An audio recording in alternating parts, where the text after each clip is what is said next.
All right, we are live. There he is. He's back. Back in action. Here we go. Episode 2, week 2 coming up.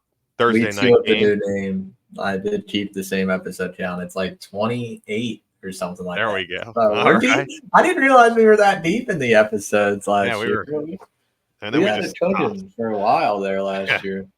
Yeah, and then the winter came and it got cold and barren and Fortnite came, dog. Fortnite really yeah, wiped us out. and alcoholism. Yeah, but Yeah. anyway, week 2, merely hours away. We got Bills Dolphins tonight. I guess a quick quick overview of week 1. Nothing terribly crazy happened. I didn't My think. biggest takeaway was defense seems to have catching up to the new rules and all finally, and offense looked a little sloppy all week 1 for most teams. Yeah, it's always hard to tell if that is chalked up to like basically week 1 through 3 being like the preseason now. Yeah, Because the tackling was rough and so like especially the Commanders game. Got a lot of those veterans who were having a rough time wrapping up. We had Baker Mayfield dead to rights a few times, and he just ran right through guys. yeah, Played immaculately. yeah. Bucks are a team to watch. That's what we should say. What's your? How are you feeling with the Commanders right now? I'll give my thoughts on the Steelers after the Commanders' thoughts. I was happy with what I saw from Jaden, and I think that is the meter you have to gauge of every game this year is how is he looking. I thought by far out of the rookie quarterbacks, he looked the best, looked the most comfortable. His throws all make sense, and he's not really, I don't think, having a problem diagnosing things. Facing Todd Bowles right off your, as your first opponent and like with live bullets is quite a challenge. And I thought he did good enough. Don't want him running that much. He definitely needs to learn how to slide. But I was happy with what he looked like. The defense was awful. Second and third down, they were atrocious. Secondary is terrible. The pass rush wasn't bad. Like I said, they were getting into the backfield. They just weren't capitalizing. So, we'll see. We got the Giants this week, and, we'll get to that. But, I was happy from Jaden and, not writing off the season after week 1, but it definitely wasn't the greatest start. But, the other side of that is like the Bucs, man. Maybe they are, there's something to be said about having such continuity like they have. Yeah. Like they just re-sign their guys. And I think Baker could have a really good season. I mean, 3 out of 4 years now that they've won that division. And obviously Brady, is not there anymore. But the team's still really good, man. And the Bucs are.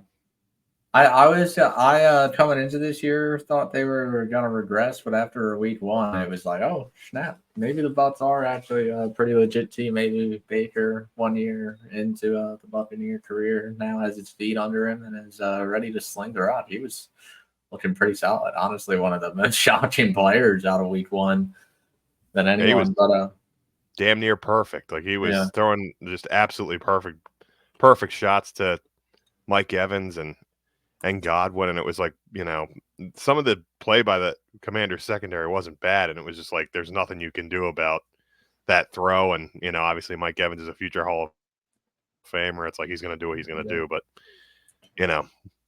rough start. But I'm still optimistic. So how about you and the Justin Fields? No, I'm not gonna lie. I saw flashes from Justin Fields that week. And if he doesn't turn the ball over, that's the main thing. If you don't turn the ball over and if you get a couple first downs every drive, like it wasn't like we were going 3 and out. The past couple of years has been 3 and out, defense always on the field. Like our defense was given time to rest. And it showed because our defense in the second half was absolutely lights out. I don't think we allowed over like 70 total yards of offense in that second half. So it was just, the defense is chef's kiss. I think it's going to be the best defense in the league if they can stay off the field for more than 75% of the game like they have had to play the past couple of years. And TJ Watt still wrecking games, turnovers everywhere still, forced 3 turnovers week 1. Always ends up with the ball somehow. Najee actually looks like he was running straight For once in his life, he was getting upfield and putting his shoulder down, running like how he should have been running his whole career, even though he's had been 1,000-yard rusher every year of his career, shockingly, even though he averaged like 3 yards per carry. But I think there's life on that offense. A couple of them big shots to George Pickens deep later in that game. Yeah, I was just about to say, I like that they seem to not shy away from trying to get Pickens the ball. Yeah. And that's huge. Like just getting the ball to your playmakers is always big. And like I think last year I remember you saying how maddening it was just not being able to get the ball to those guys. And yeah, definitely a refreshing sight to see that. And play design was beautiful. We had one play where it was, I think it was a PA. He rolled to Justin rolled out to his left, throws all the way back on a like kind of double move-ish, a fake post to a corner for George Pickens, all the way back on the right side of the field. It was beautiful. I was like, holy shit. Arthur Smith was like, I'm not losing this goddamn game. Yeah, dog. I was like, holy shit. Shit, we actually got some good play design again. So it was I'll take it. We might not have scored a touchdown, but here we go. Yeah, dude, Chris Boswell, fantasy Pittsburgh's king. going to the Super Bowl. Here we go. Dude, DJ Watt's back in town. Here we go. Here's the problem. Dance is going down. Here we go. You got to throw something in there about Russell Wilson being inactive and fully dressed. Yeah, what a stud. What a guy. What a jackass. Like, I swear I heard him say inactive before the game. Saw him in pads. I was like, oh, is he like emergency or something? Did I mishear something? Is he emergency quarterback today? No, it's just Russ being Russ. He's like, I'm out there with you guys in spirit. I liked his energy on the sideline though. Every time he seemed to be supportive of the team. Not some people get upset when they're ruled out for the games. I just can't imagine being like his teammate and just like seeing that and being like, what are you doing? Like, what is like, just go put a sweatshirt on. Yeah, like, the full pads is interesting, but like, what is it, Halloween? I liked what he seemed to be doing on the sideline, pumping some guys up, talking to Justin. Morale King. He should have had a patch that said Morale King. All right, should we get to week 2? Yeah, let's get into this Bills-Dolphins game that will kick off in like 2 hours.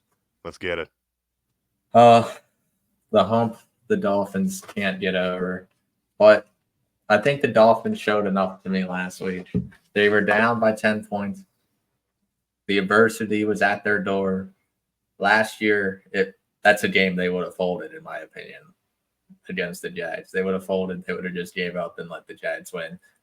Forced fumble on the goal line, reach towards an 80-yard touchdown. They end up winning the game. I think there's a little more grit with this team, and I think this might be the Dolphins' most important game of the year, low-key, because if they can't beat the Bills in their home stadium, they're not winning the conference. They're not going to Buffalo in mid-November, and beating them up there. So that's 0-2 against Buffalo if they lose this game. So just because I feel like it's kind of a must-win if you want to win their division this year, I'm taking the Dolphins to win this because I chose them to win my AFC East this year.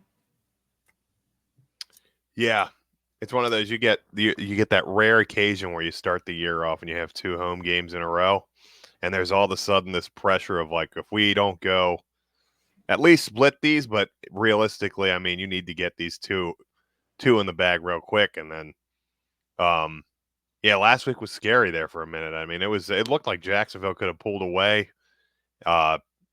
towards like the third quarter, and they just didn't. Jacksonville, a weird team once again, can't really figure out what they are, but yeah, it's a tough game. I'm still trying to figure out exactly what I'm expecting of the Bills, because the Bills themselves were in a weird position where they were getting routed by Arizona almost the entire time until Josh Allen just decided to go God mode. Yeah, and I think that happens again tonight. I don't know. I have more trust in Josh Allen than I do in Tua, to be honest. Tua's numbers against the Bills have always been pretty putrid. Yeah. And I just feel like this seems like one of those years where Josh Allen just is like, I feel like the expectations are almost gone because it's like the team's kind of been stripped. I think people are kind of expecting them to underperform. And I think that might be his green light to be like, you know what, screw it. Like, just go out there, do whatever I possibly can to win the game. And I have them winning in a shootout. I think it's going to be like a 35-31 win. That's what I needed. The Bills. Yeah. You need very precise scoring. Very precise. Trust me, I'm not confident in the Dolphins pick. I just think they need to if they're going to win the division. But also the Bills did show a little shaky. And I feel like they've been fairly the matchups when they play each other haven't, but like talent-wise, I felt like the past couple of years they've been fairly even. Like besides the quarterback position, if you look at every other position, I feel like you could say talent-wise it was fairly even. And now that Diggs left, Gabe Davis left, it's like, I feel like there's just more of a threat on that Dolphins offense. But, Josh Allen's just a weapon. So, you never know. Yeah, the receiving and the secondary, too, got stripped of everybody. But, like I said. That's what I'm hoping. Hill and Waddle for both 100 each tonight. All right, what do we got next? 49ers at Vikings. Going to Minnesota. I feel like this one's pretty easy. Sam Darnold versus the 49ers defense. I mean, he looked better last week. He was he had like 15 completions in a row or something like that. He was one of the better quarterbacks in the league stat-wise last week, I think. Yeah. So, but he was also playing the Giants. Very true. Giants team looked putrid. Yeah. But, give me the 49ers. I don't see the Vikings being the team to knock them off their pedestal. Yeah, I think this is one of those games where the Niners it almost looks close in the score column, but I think the Niners are handling it very easily and kind of coasting the entire game. I think, Niners take this one fairly handily. Yep. Hopefully they get McCaffrey back. And now we'll just go into the next one. Seahawks going to Foxborough to take on the Patriots. The 1-0 Patriots. One of the most shocking wins of week one. That was crazy. They held the Bengals to 10 points. Gerard Mayo might know what he's doing, or maybe the Bengals are just absolute dog ass in the beginning of the season, which it just seems like could be the answer. But I'm going to say fuck it. Give me the Pats. Give me the Pats to win. Seattle's traveling the whole nation to get to New England, so they're a little jet lag or whatever. Not lag, but they're jetting forward in time. I don't know what that is. They have no idea what they're doing. but I just feel like this is a type of game, kind of like last week, where I feel like last year Geno Smith was sometimes inconsistent, and against like some teams you would think he would the Seattle Seahawks would either blow out or give a fight with a better team. They just wouldn't. And it was like usually Geno Smith underperforming. I think the Pats defense is always going to be solid. I think that wasn't the question coming in. It was if their offense. But I think Brissett can get a sneak out a win against a team like the Seahawks. They're not like an A-tier team or S-tier team in the NFL. They're one of either B or C, in my opinion. So I can see this Pats sneaking this one out. Yeah, that was a really weird game between the Pats and the Bengals last week, where the Bengals were like constantly in scoring position, and then there was like turnovers. They had a Gesicki touchdown taken back because he kind of bobbled it in the back of the end zone. And they just never could really find their footing. It's a weird year. I think with Cincinnati, they got some things to figure out. I feel like they always kind of start out shaky and then they find their way about. I think it's 1-7 or so. Now. Joe Burrow's like 1-7 in the first 2 weeks of his career or something like that. Or 1-9. Yeah. Something that he shouldn't be. Yeah. New England just plays. I mean, they have such a talent disparity, like on both sides of the ball. Like they're just really lacking. Yeah. And Seattle's, like you said, they're not really a great team. I would put them right in that like C tier, like kind of a playoff, like could win a wild card, berth. Mhm. But I'm not really putting them up against anything crazy. And yeah, I think I'm going to go with Seattle winning this game. Yeah, It seems like it's such a non-interesting matchup between just two it is really. teams that no one really cares about. Now onto your team. But yeah, I mean, I think they got. Well, No, sorry. Yeah, no, you're good. I was just going to say, I think Seattle's offensive weapons ultimately figure that out and win that game. I think New England kind of had their pop last week. Yeah. Okay. Kind of like when Jacksonville had that one win before they got Trevor Lawrence, and they were like, "Yeah, that's the first one," and then they didn't win for the rest of the season. True. Right. Let's move on. Giants going to Northwest Field now. Northwest. No longer FedEx Field. Yeah. Is that's related to Kanye, right? Exactly. Yeah, she owns the stadium now. Nori, I think that's her name. Northwest Field. I'm taking the Commanders. If they don't win, also Andy will not be happy next week, and Commanders fans will be questioning the season already. I think if you guys lose to the Giants, because Daniel Jones is just keeps going out there and proving why he's not worth how much money they gave him, and not even close to how much money they gave him. He might be worth 10 cents at this point.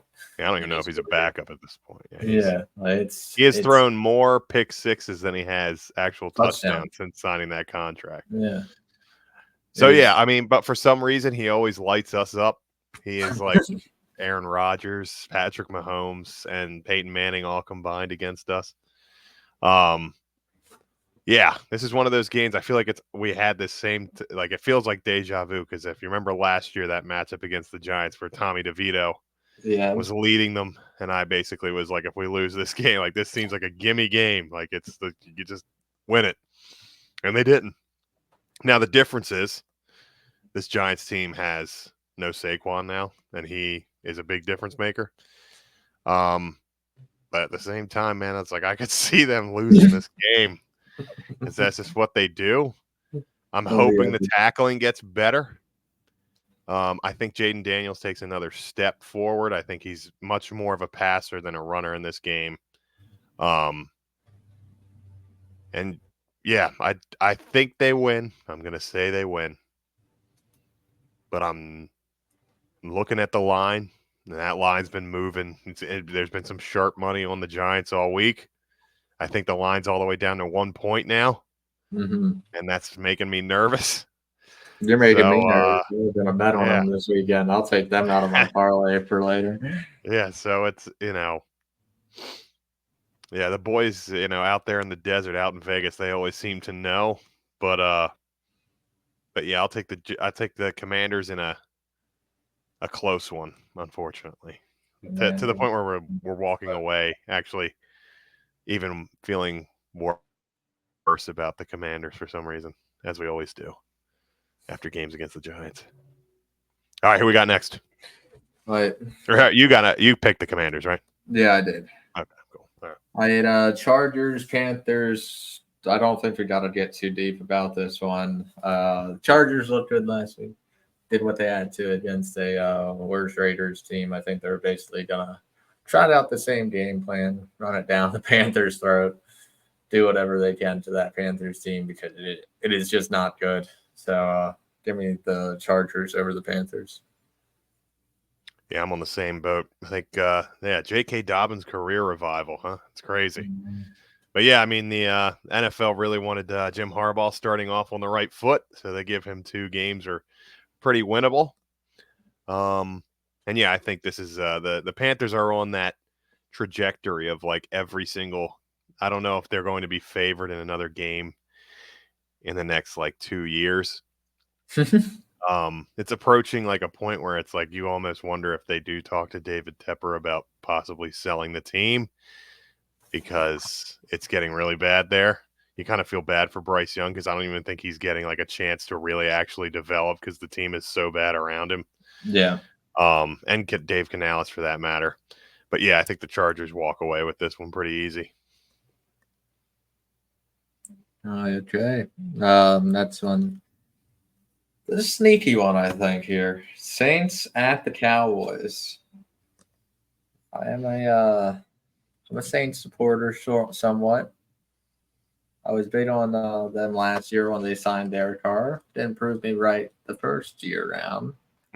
But it seems like there might be a shifting in that narrative, as they absolutely smoked the Panthers. Derek Carr, I think, had the best numbers of any quarterback probably of week one. Yeah, him and Baker. Yeah, besides Baker, maybe. But and who's that? Rashid Shaheed, man, that dude is a track star, and he just gets deep. It feels like. And the Cowboys, they're the fucking Cowboys. You gotta be prepared for one of these early season games with the Cowboys. And I think this is the one. This is like the Cardinals last year, where you're like, oh, the Cowboys should have an easy win. They're coming off of a great performance against the Browns, where they just shut that offense down, which people thought would be good, and basically did what they want to that defense too. But I think this is where the Saints pull a shocker, and they go into Jerry World and they beat the Cowboys in week 2. There we go. Cowboys homo. You're gonna have some sad Cowboy fans and Laker fans and Yankee fans and Duke fans. Yeah, Saints really showed out last week. Cowboys kind of showed out a little bit too, but that was more, I think, the Browns kind of throwing up on themselves offensively, and Deshaun Watson basically showing just nothing and then catching another case on the way. Yeah, I'm going to go with the Cowboys. I think the Cowboys win this one going back home. I don't know how much I buy into the Saints win over the Panthers, just for the reasons that we talked about. But yeah, I mean, the Cowboys are still good. I mean, they still, I think after this week, I kind of changed my mind a little bit. I do think they are a pretty glaring favorite to me after watching all these games.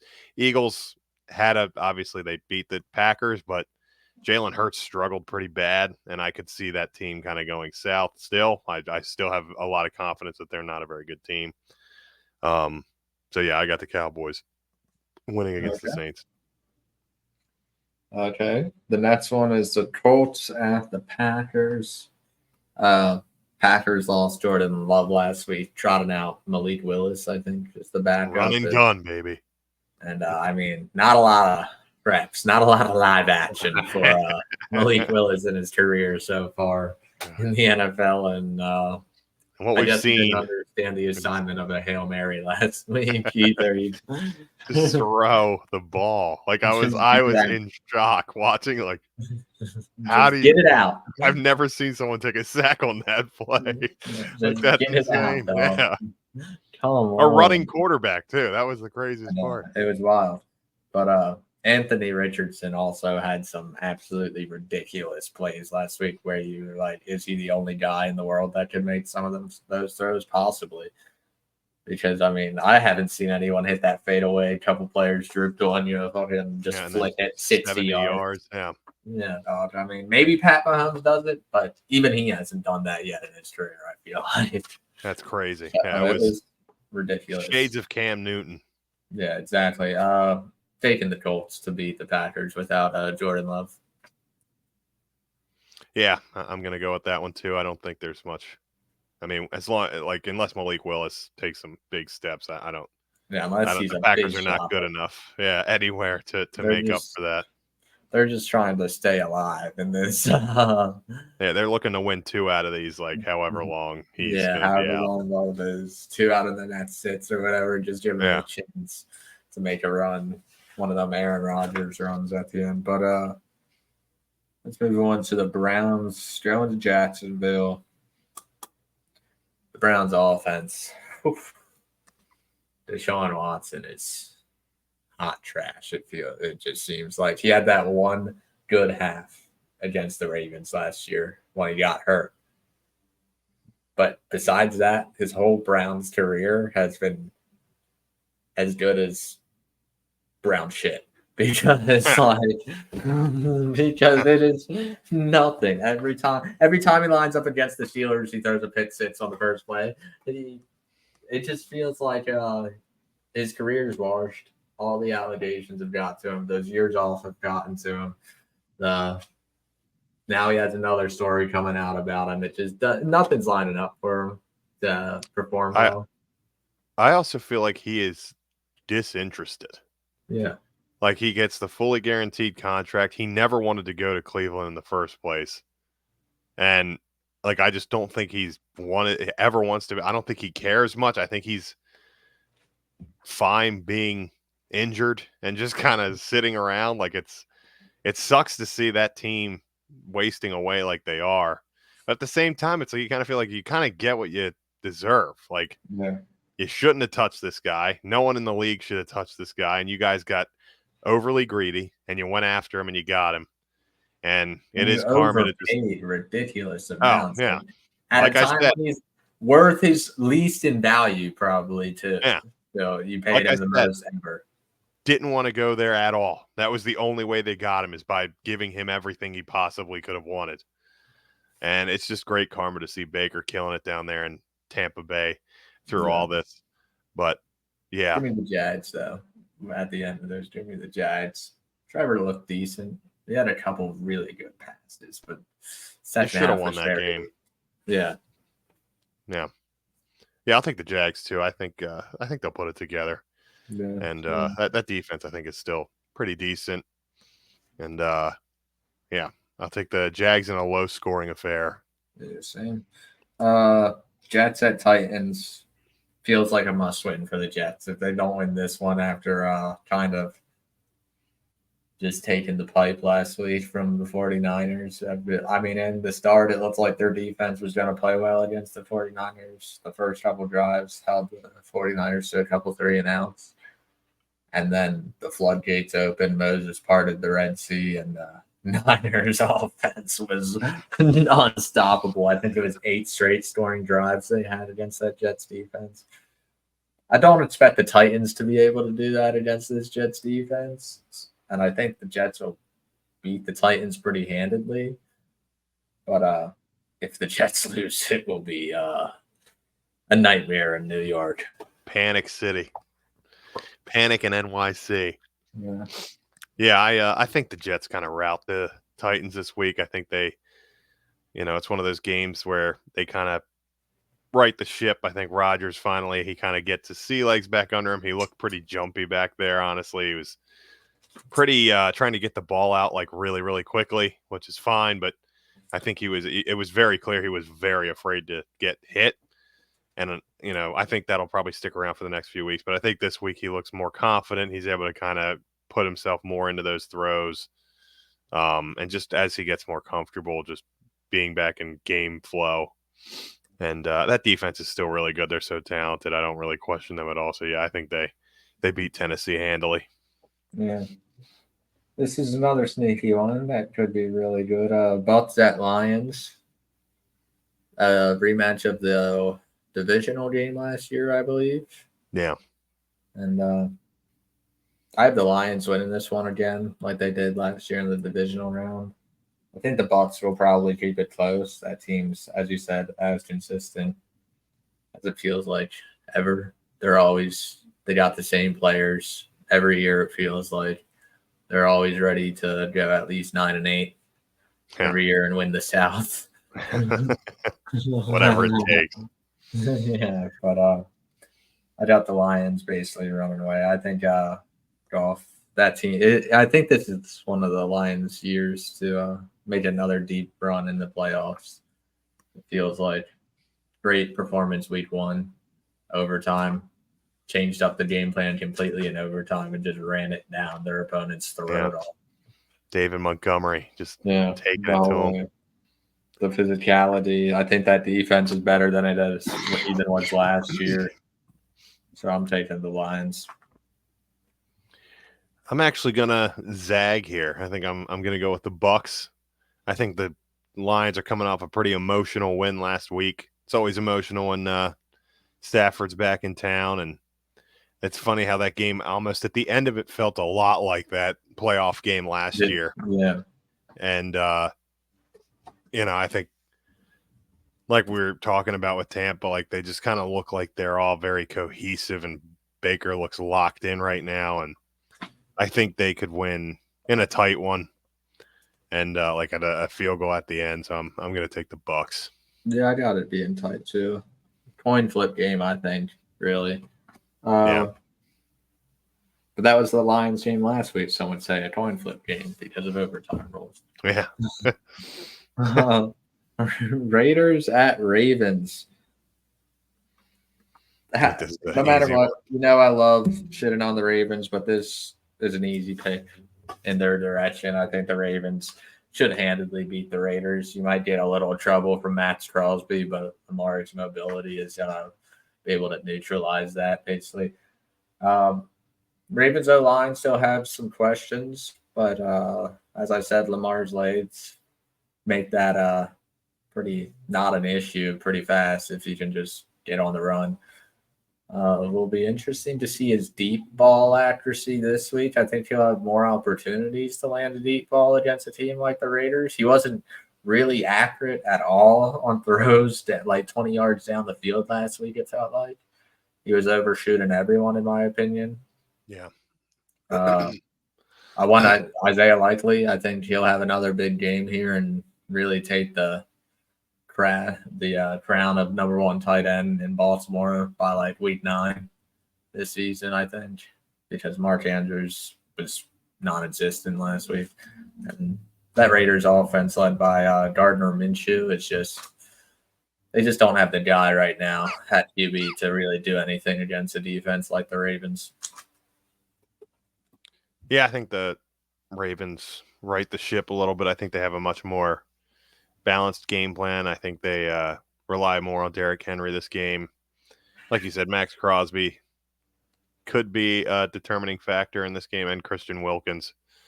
It would really kind of see what this Ravens offensive line, I think you'll actually get more clarified answers. Like, is there a problem, or was that just like a rough first week? But their defense is still really good, and like the Raiders, I think, are at such a deficit as well in so many positions, and they're kind of running on like good vibes, I feel like, and like toughness with Antonio Pierce. Or the love of the game, basically. Yeah, exactly. Like everybody's like, we're all dogs and we're just gonna see what we can do. And So I think the Ravens win this one. They always have that one game at the beginning of the year where they put up like 50 points. And they're like, this is that type of game. Yeah, that's what I was thinking. That's why I got Lamar started this week. I was like, Lamar gonna run for 30 touchdowns. He's gonna throw for 30 touchdowns. Yeah, I think it's one of those kind of routings where it's over by the middle of the third quarter. Yeah. All right. Rams at Cardinals.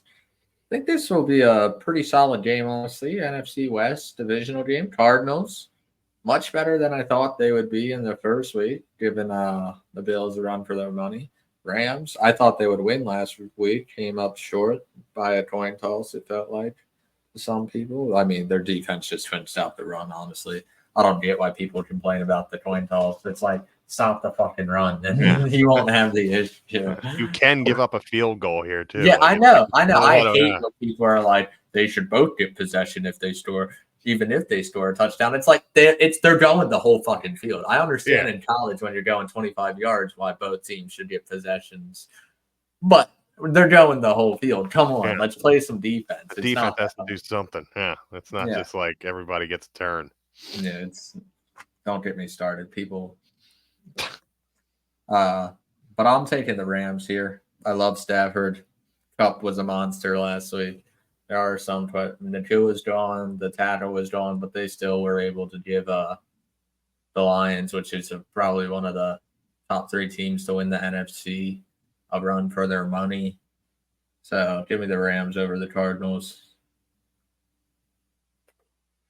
Yeah, I think I'm taking the Rams in this one as well. I think it's a close game. I think the Cardinals are going to do this again all season where they're giving teams a really hard time. They looked really good last week until they didn't. And I think that's kind of going to be the case. First half, they'd always be like, yeah, they might pull away with this one, and then the better team ultimately wins. And I think that's another case of what happens here. Stafford's still so good. His chemistry with Cooper Kupp is just unbelievable. And like the two of them together, just some of the plays they're able to make just without even thinking are ridiculous. And Kupp had that one catch on the sideline last week that was just absolutely insane, and putting a good name out there for the white boys, as always. Cooper Kupp. So yeah, I got the Rams from like Eastern Washington too. That's like the university you went to. Some no name bumfuck college where he just now a Hall of Famer most likely. I think their field is red. Their field is dyed red. They got a colored field and it's dyed red, I'm pretty sure.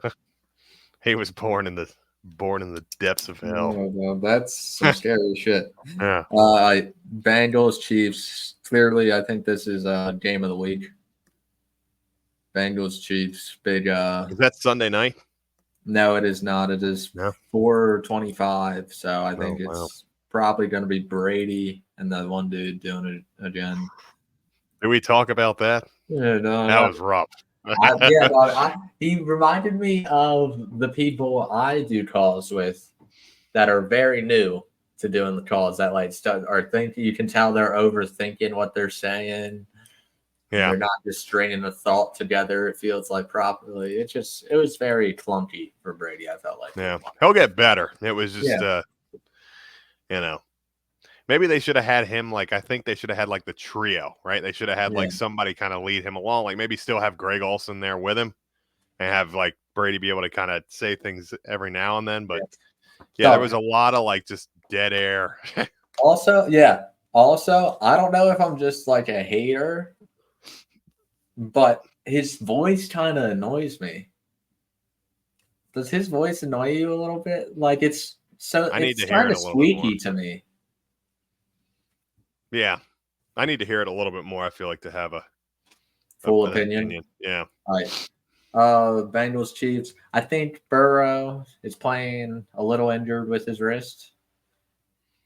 The team did not look good all week one. This is in week 1 and 2. Burrow is not the same guy as he is for the rest of the season. If you just look at the stats over his career. This, I think, is a game that's going to go in Kansas City's way, and it will be a big factor for home field advantage, most likely in the playoffs. And I don't know. I just can't see the Chiefs losing this game after that performance the Bengals put up against the Patriots. But maybe it sparks them to come out and have a fire lit under their ass and win this game. But I just can't see it happening right now after the Chiefs beat the Ravens pretty in my opinion. I know it came down to an inch, but that whole game, I never really felt like Baltimore was going to win that game, if you get what I'm trying to say. No, yeah. Yeah, I felt like I had that same feeling where the Chiefs felt like they were in control the entire time. Like I was saying last week, I do really worry about that injury with Burrow. Like, I don't know how I've seen, take it as you will, social media videos of people saying that injury you never really recover from fully. And yeah, I mean, they didn't look good last week. And yeah, I think this is a case of the Chiefs kind of catching them at a low point, and the Chiefs are just kind of taking off once again. So I'm going to have the Chiefs winning this one. And even though in their career against each other, it does say, I think it's Burrow's 3-1 against Patrick. I think is their record against each other, right? Yeah, it's something. Yeah, I think the only loss he has is that in the playoffs. Yeah. But Burrow's last win against Mahomes was 2 years ago. He didn't have a win last year. They lost to the Chiefs in the playoffs. So it is 2 years ago. It is a whole different team from when he last won. So that's another thing to just keep in mind, even when you see that stat where you're like, oh, Burrow owns him. It's like, still up in the air. It's not just him out there. Yeah. Steelers are going to Denver here, the Mile High City, to play the Broncos. This one, the Broncos always seem to give the Steelers we don't have the best of luck when we go to Denver. There's a lot of terrible moments I can remember in Denver. You got the Tebow game where Demaryius Thomas breaks off a 80-yard touchdown pass in overtime to knock us out of the playoffs after we went to the Super Bowl the year before. You got against Peyton Manning, we're missing Bell and around that playoffs. Our backup running back fumbles when we're going on a game-winning drive. But just, I think 2 years ago or 3 years ago, whenever Ben was still around, a couple turnovers in the red zone, interceptions by defensive linemen for the Denver. It just doesn't seem like it's meant to be in Denver, but I feel like this team is the one to get it. Ryan Clark wasn't allowed to play. Yeah, he wasn't. He couldn't. He had some sickle cell disease, disease or whatever it's called, condition. There it is. It wasn't. It was a condition where he couldn't play in that altitude.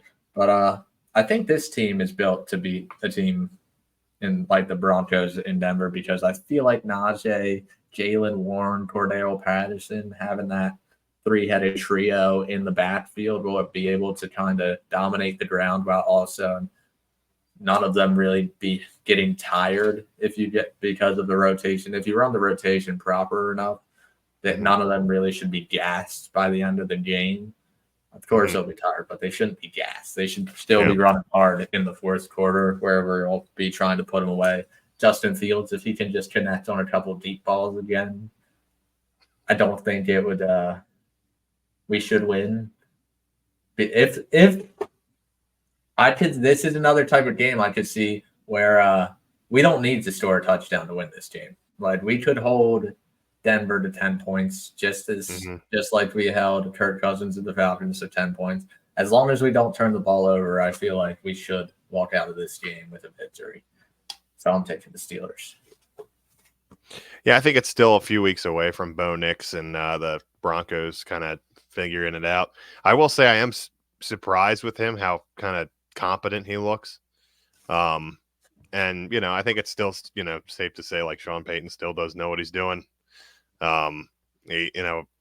Despite how dysfunctional everything was last year, it does take a while for a coach to kind of really get everything right. And the only coach that is consistent with whoever you put behind center, Mike Tomlin, because that's not his side of the ball. He'll get that defense up and ready to get you to the 9-8. Say what you will, he will get that team limping to the playoffs to get their asses blown out.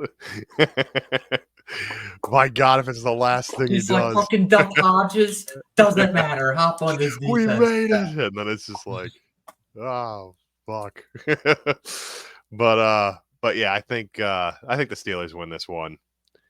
Justin Fields figures it out one more time. Here we go. It's like every single game, man, he comes out and everybody's like, maybe this is the one he does it. Maybe he actually figures it out this time. And this is like running around. There was promise last game. He wasn't choosing to run first, it felt like. He was actually diagnosing plays, it felt like, for us. And he took a couple sacks, but he was only sacked, I think, twice last game, maybe 3 times. So there's hope. There was some, if you watch the game, there was some light at the end of the tunnel if you're a Steelers fan. You're like, I can see it. What a difference a year makes in the take tank. Yeah, dog. I hated him last. You're gonna be wearing your fucking. I was worried going into week 1. I was worried going into week 1. I was like, "Oh, this could be shit." But after you go out there, you don't turn the ball over. You don't play willy nilly with it. He didn't fumble. He doesn't even didn't even feel like there was a turnover worthy play. I mean, he did fumble a snap or 2. It felt like at all points in that game, it felt like Falcons literally just need to do anything. If they do anything, they can win this game, and they just were not able to string anything together. That defense is, if you give them at least 1 first down, our defense is gonna be fresh to go. I feel like. Give me TJ any day of the week. Anytime you need a big play, give me TJ. Yeah. All right, we gotta hurry up because we gotta get. Yeah, Bears Texans. Quick fire. Caleb Williams didn't impress. Give me the Texans. They beat Colts last week, who I think it had a better team than the Bears after week 1, honestly. So give me the Texans. CJ Stroud. Yeah. Despite what Caleb Williams says about not getting nervous, that man was nervous last week. You could see it. Yeah, he was very nervous.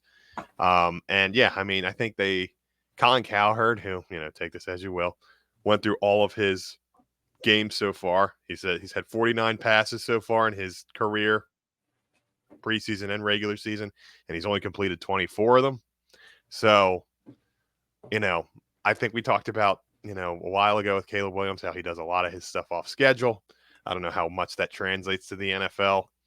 Obviously, it's one game, but like you said, didn't look great last week. That offense was bailed out by some bad play by Tennessee. So, yeah, I have Houston winning this game. Yeah. I think he'll figure it out by like week 6, but just right now it's not. He's too early. I feel like, especially against a team like the Texans. If you're not looking good against the Titans, I don't see much better. I think he throws some interceptions in this game. Actually, I think he makes most some likely ill-advised plays. All right, what do we got next? Will Levis being absolutely stupid. Falcons at Eagles, Monday Night Football last game. Falcons really didn't impress me last week. I think the Eagles did have a solid win over the Packers, even though Love went out late in that game. I did feel like the Eagles showed their prowess last week. Their offense looks legit. Saquon Barkley looks fantastic. He looks like Christian McCaffrey, basically. And give me the Eagles to beat the Falcons because the Falcons' offense looked horrendous last week. But that's just because of the Steelers. Yeah, it's not officially a season yet if Kirk Cousins hasn't been embarrassed in Philadelphia. I feel like he always goes there and has a Monday night game where he gets smacked around a little bit. I think the Eagles win that one pretty handily. I don't know. The Falcons look kind of like a team without a cause last week. They just didn't seem to have any kind of identity. Mm-hmm. They need to figure that out. I still, like I said, do not buy the Eagles as a good team, but I don't buy the Falcons as a good team either. And I think the Eagles having that home opener, I think they get that one. Yep. Final little thing I'm going to say before we sign off. My bet of the week. I'll give you guys a parlay once again. Sagemans bet. I only do money lines. Do the Colts, Chargers, 49ers, Jags, and Rams. $97 payout. We'd take that on a $10 bet. I think it's guaranteed if you look at the games they're playing. So that's it from me. Andy, any last thoughts for you? The Orioles need to get their fucking shit together. You had 2 series in a row that you needed to take 2 out of 3, and you lose 2 out of 3 in both of them. They need to get healthy. They need to start doing something offensively. It's just anything. Their pitching is actually really helping them out, and their bats just can't get going. Do something in this last month. Yeah, hopefully by the next time you see us, our Orioles opinions are better because it is getting hard right now. But I'm trying to talk Andy off the ledge. They need to get it together. It's bad. This has been, I think, episode 28 of the Practice Squad. I guess episode 2 of Practice Squad, but in total, 28. Thank you all for tuning in. Practice Squad, baby. We're happy to be here. There we go.